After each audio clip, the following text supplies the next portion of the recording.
हितेश शर्मा जी। राधा राधा। महाराज जी, आपके श्रीमुख से काफी बार सुना है कि भगवान का नाम जब वो आश्रय से सभी पापों का नाश हो जाता है, लेकिन कई बार ये भी सुना है कि कर्मों का फल अवश्य में भोक्तव्य। भैया, कर्म का जो फल हमारे पास आया है प्रारब्ध बनकर, उसको हम भोग लेते हैं, और जो संचित कर्म है वो भस्म हो जाते हैं। जो क्रिमाण और संभाल के करने की पाप ना बन पावे, हम मुक्त हो जाते हैं। प्रारब्ध भोग जो आया है वो छूटा हुआ बाण है, लेकिन जो तूड़ीर में रखे हैं वो भस्म कर सकते हैं हम। जो छूट गया बाण लक्ष्य भेद कर दिया वो तो दर्द है ही है। तो प्रारब्ध है, आ चुका है। भजन आज हम कर रहे हैं और प्रारब्ध जन्म से पहले रच चुका है, अब उसको भोगना पड़ेगा। जैसे नाम जब करते हैं तो उससे हमें सहने की सामर्थ्य मिलती है। सहने की सामर्थ्य मिलती है।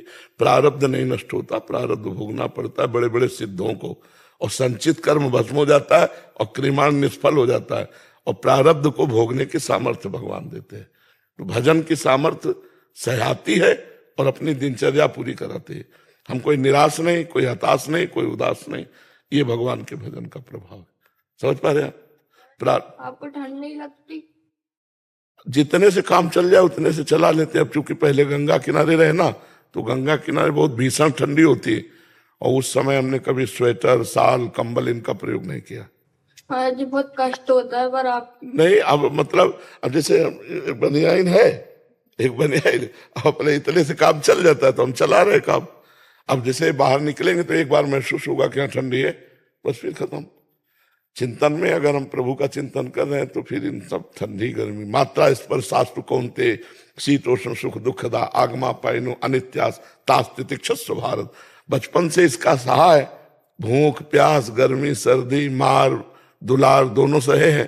तो अब भगवान की कृपा से वो परिपक्व भाव बन गया है, तो इसलिए उसमें कोई, तुम्हें देख के लगता होगा सर्दी लग रही, हमें नहीं लग रही है। रुआ खड़ा है क्या कहीं है?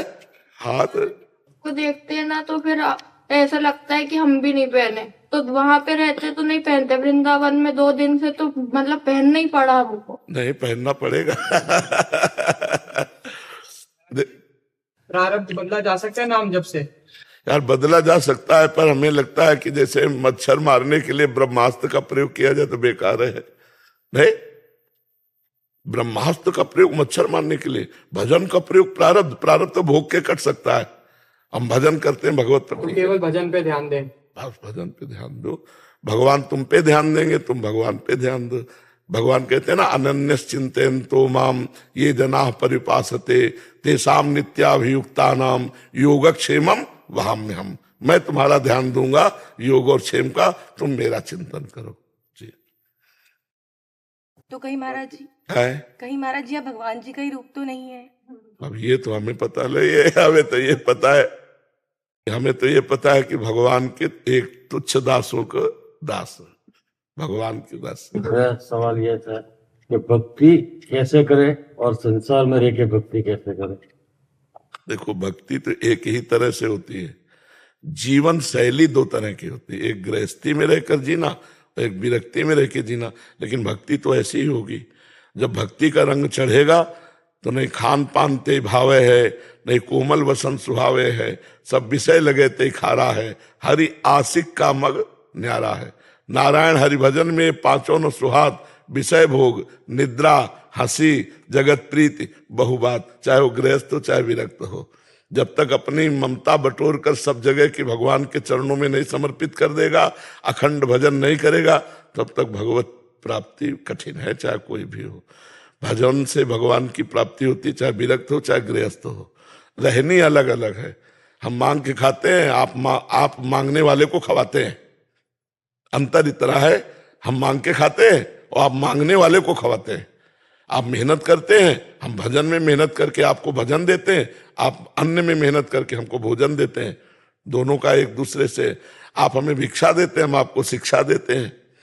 दोनों एक दूसरे के पूरक हैं, पर भगवान की प्राप्ति दोनों को तभी होगी जब अखंड भगवान का चिंतन होगा, निरंतर भगवान का चिंतन हो। तो गृहस्थी में ऐसा करे, अपने कर्मों को भगवान को समर्पित कर दे रोज के रोज, और अधिक से अधिक नाम जपने की चेष्टा करे।